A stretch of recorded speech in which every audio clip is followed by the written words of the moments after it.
Howdy y'all, Anna here, coming to you all the way from Texas. And I thought I would chill with y'all and try this weird little avocado face mask. So, first things first, if you're underage, I'm not condoning the drinking. If you've had a rough day and you're legal age, cheers.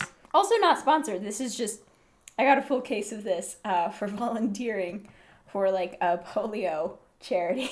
So I was like, okay, you need help next year. It's lasted me a full year. And while we're here doing this face mask and we're letting it dry and we're both chilling out, chillaxing, I figured that I would tell you about my neighbors and the rabbits that they hate but still have. So, first off, this is an avocado jelly mask because that's what it says right there. The brand is SOOAE. Yep. I've never heard of it. I got this at Walmart. It was on sale. I think I took the tag off because I was tired of looking at like the discounted price.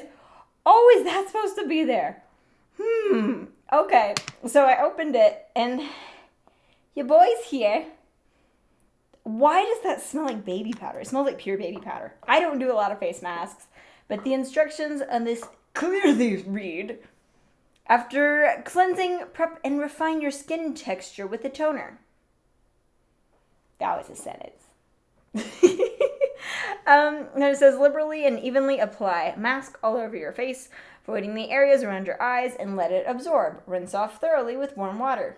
What? How long? As long as I want. Oh boy, I want y'all to see. Is this going to be green? Oh.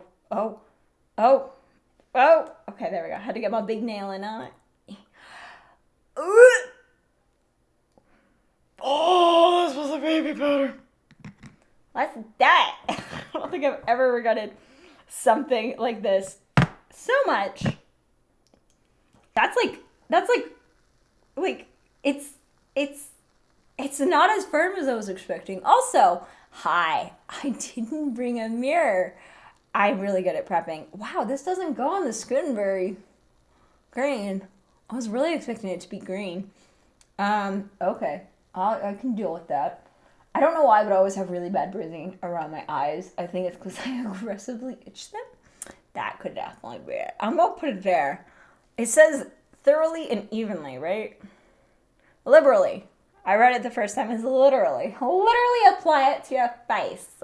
Okay, so I just moved into my house. If you couldn't tell that the background is a little different. It's not quite as good. But I finally moved into my house. And this story is actually from a few months ago when I was still renovating my house. Because I came through, I painted a few things. I updated the kitchen backsplash. I updated some carpet in the house. And I'm really happy with how it turned out.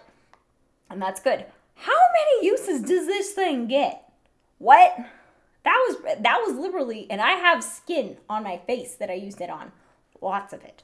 So I don't know where it went. Okay, well, I get to keep this a long time, guys. This might just be like a monthly thing. You and I get to chill here and I get to rub my cheeks while I talk to you about rabbits. So I was staying with my parents, which is 2 blocks away from the house that I bought and that I'm in right now.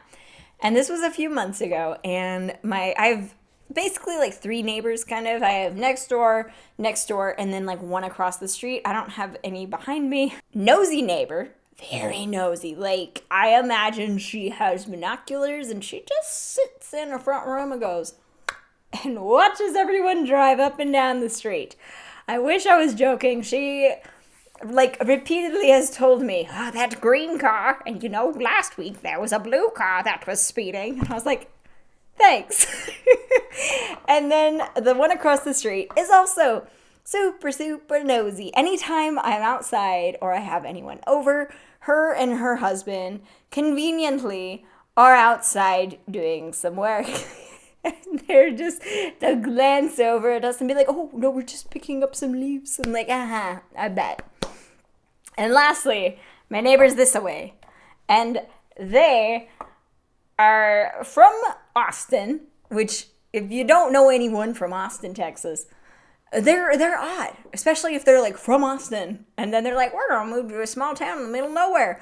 regret instantly for them.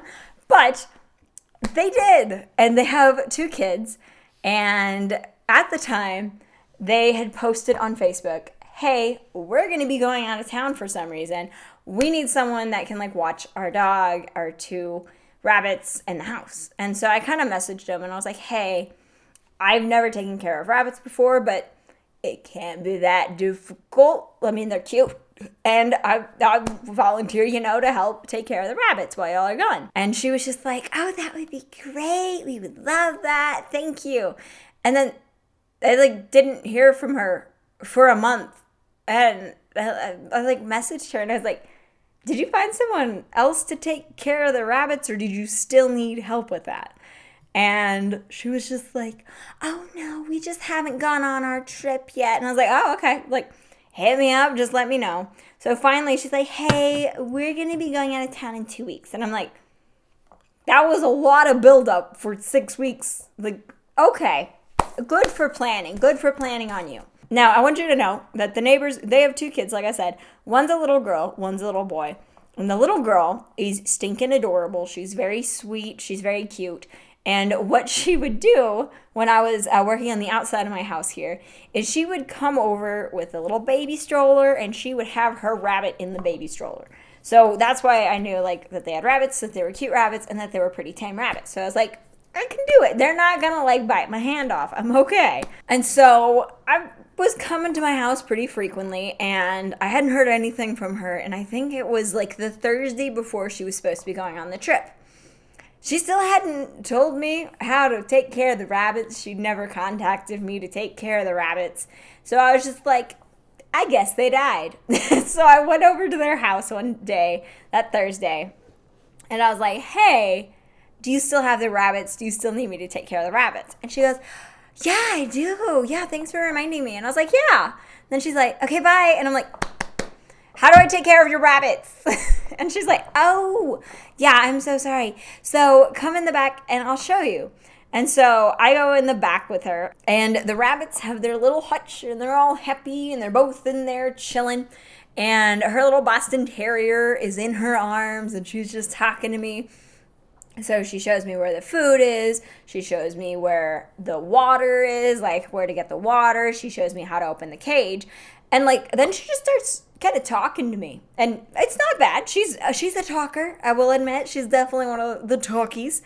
And I kind of like glance over at the rabbits and I noticed that one of them was like on its side just kind of twitching. And I went, wait, is that normal? Is that what they normally do? Because I didn't think it was normal for a rabbit that had previously been chilling, doing the rabbit pose, to like be flopped over on its side, twitching.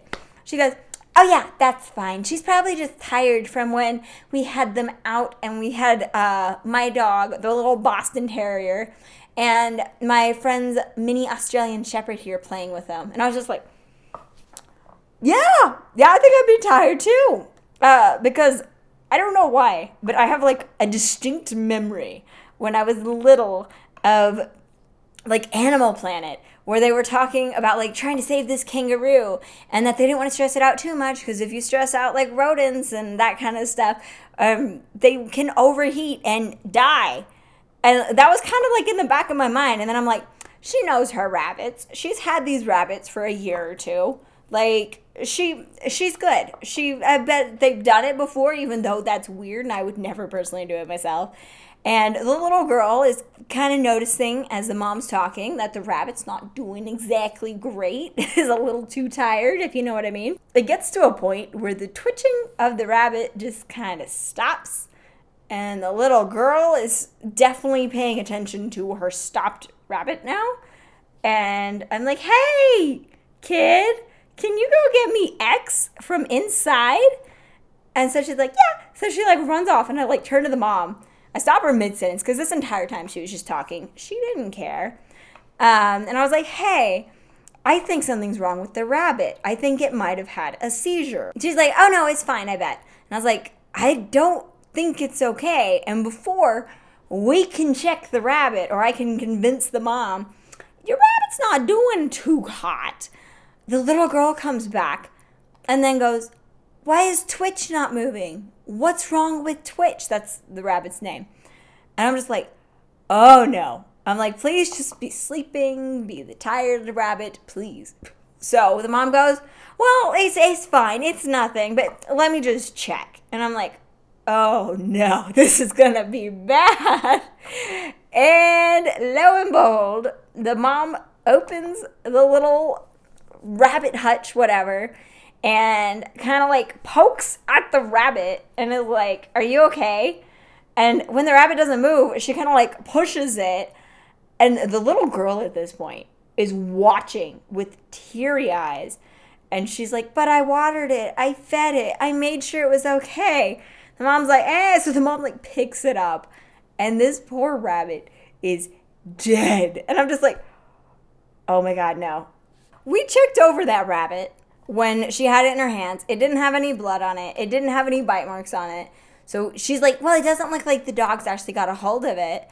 And she's like, I wonder if the other one got bit or something by the dogs. And I kind of like look at the other rabbit, and it's the not as friendly rabbit, of course. And I notice right away that rabbit has like a giant goiter, which is basically like a giant, it looks like a frog's throat when it's all riveted, like big. That's what that rabbit had. And I told her, I was like, well, this rabbit has like a goiter, it looks like.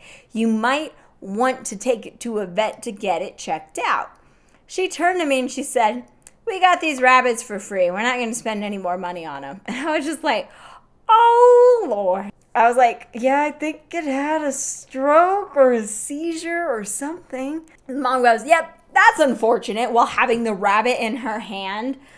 She'd let the little Boston Terrier down at this point, and it was very interested in the dead rabbit now. And she just turns to her daughter and goes, yep, your rabbit's dead. And the daughter just kind of looks at her and then starts bawling and bawling. And I'm just sitting there and I'm just like, can I leave? Like, this is past awkward. This isn't my job, you know? Like, hopefully the other one doesn't die before I have to take care of it. Or maybe you should, because you're not doing a good job right here. And the little girl just goes running off to the dad. She's hooping and hollering. And the mom just, like, throws the rabbit back in the cage, closes it up, and is like, well, that's one less rabbit you have to take care of. And I'm just like, thanks. Then the mom just, like, starts talking to me again about something. And I was just like, what are you doing? Your daughter is, like, bawling her eyes out. I don't know where your son is. And your husband has been trying to work on his Jeep and is now interrupted by his screaming daughter. Because he came out and he's like, what's going on? And the wife is like, the rabbit's dead. The girl starts crying harder. And it was interesting. And I was like, I'm going to leave. Y'all have a lot to talk about. You have a lot that y'all need to sort through. Bye. And so I make it out. And the mom at this point has the little Boston Terrier in her arms again. And it just turns to me because her daughter is crying and in the middle of their driveway, just bawling her eyes out. And I'm almost like home free to my driveway where I can escape into my house and just process all of this. And the mom goes, you should have seen her when she saw her dog get run over. And I was like, what? I was like, this is like a lot of therapy in the future that you're building with her right now. What do you mean? And then she continued, not my words, her words, verbatim. She said she carried on like a black mama that had just lost her only son. And I was just sitting there and I was like, oh, I really gotta go now. Like, don't open your mouth. Just keep it shut. I'm leaving. And before I make it quite to like the property line, there is a dead bird at the bottom of my neighbor's pecan tree. And the little girl's walking with me. I was able to calm her down a little. She finds the dead bird and starts crying again. And I'm like, I'm done. I'm just done. I went into my house. So I took care of the rabbit and it was fine. it got a slightly bigger hutch because they just took the wall down that was like in between the two sides of the rabbits. And it's still alive today. I don't know how.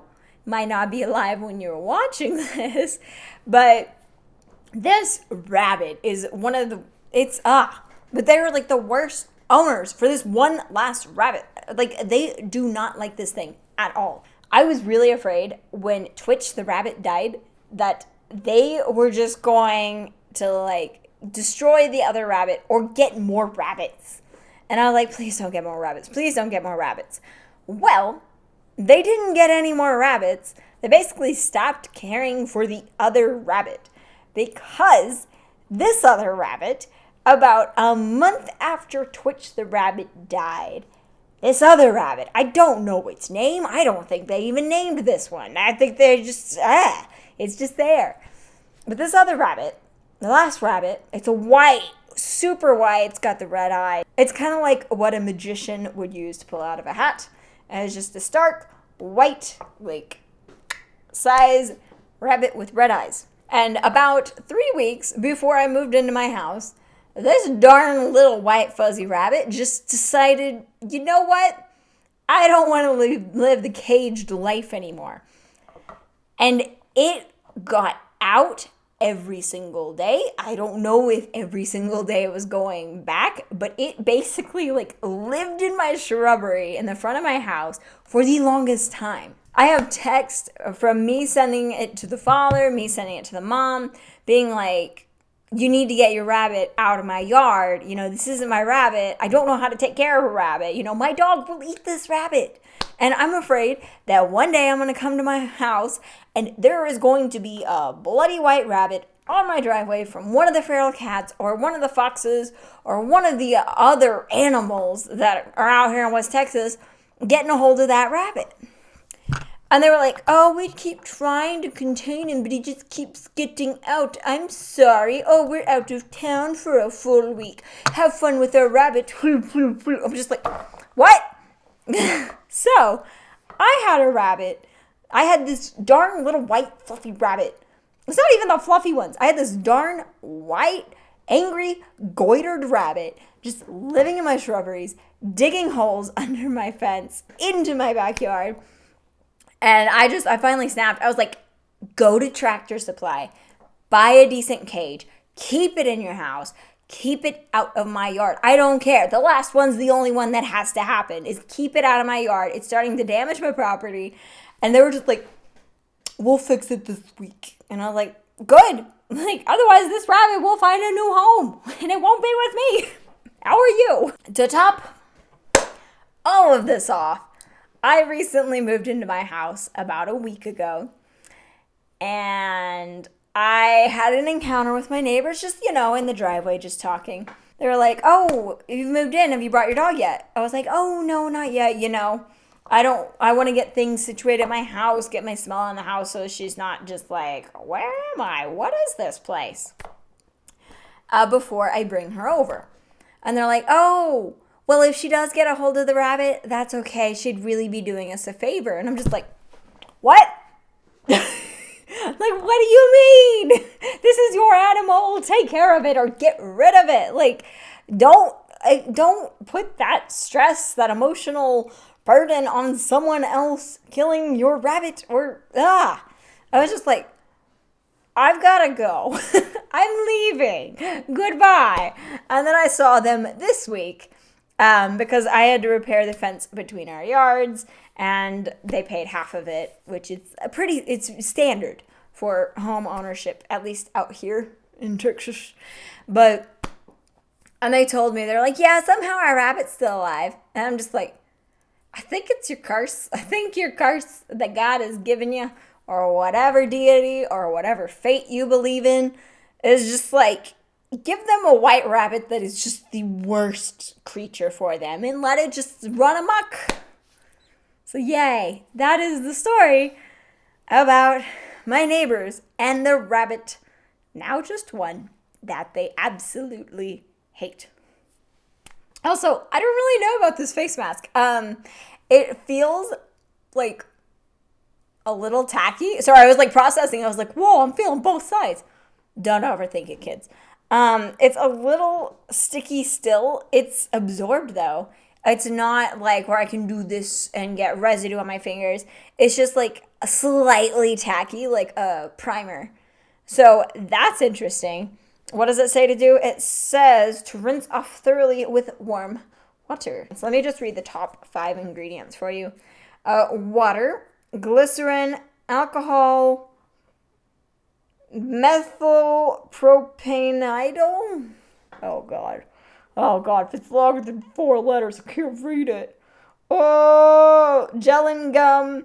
What is this? Glycerith 26, PEG 32. I don't know. It's got castor oil. I'm reading now just what I can read. Fragrance. Why do you add fragrance to a face mask? That is the dumbest waste of ingredient. I don't know. I feel like this is really just a gimmick. I don't see anywhere in here. Oh, no, I found the avocado oil. It is the... Are you kidding me? I don't know if these are ingredients. CI or CL 19140 and CL or CI 42090. Did I just put straight cancer on my face? Hey boy. But the third to last ingredient, avocado oil. They could put avocado on the label then. I want to know like the exact content of the avocado in this to be able to boldly claim that it's an avocado jelly mask and have that be like your last legible ingredient. Intriguing. So I have the list up, and really what this brand looks to me off of the very front page. This is not scientific. This isn't anything like that. Just what I'm seeing off the top page is that it's like hardcore chases trends. Because they have unicorn glow mask. They have like red wine anti-aging. Let me see. Can I look for avocado? Y'all want to see avocado? Avocado. Oh my God, this is hilarious. They do have one thing on their site. It's $3 for an avocado honey intensive hair mask. You ready for the ounces? I gotta get closer so I can actually see it so I don't mess it up. I don't want to mess this up for y'all guys. It's vital, I know. 6.4. Okay, you ready? 0, 0, 0, 0, 0, 0, 0, 5, 6, 4, 3, 8 ounces. If I don't get my 0.00000056438 ounces that they have promised over the standard 0.10th of a decimal place ounce, I am going to be a bitter consumer and leave them very poor reviews. Oh my God, I'm not joking. Look at that. It dead ass says that. Hoo-hoo-hoo. Okay, I'm gonna let y'all go. Thanks y'all so much for watching. If you enjoyed the chill session, because this is probably coming out right before Christmas, ooh, then make sure to hit that like button and the subscribe button. Okay, talk to you later. Bye.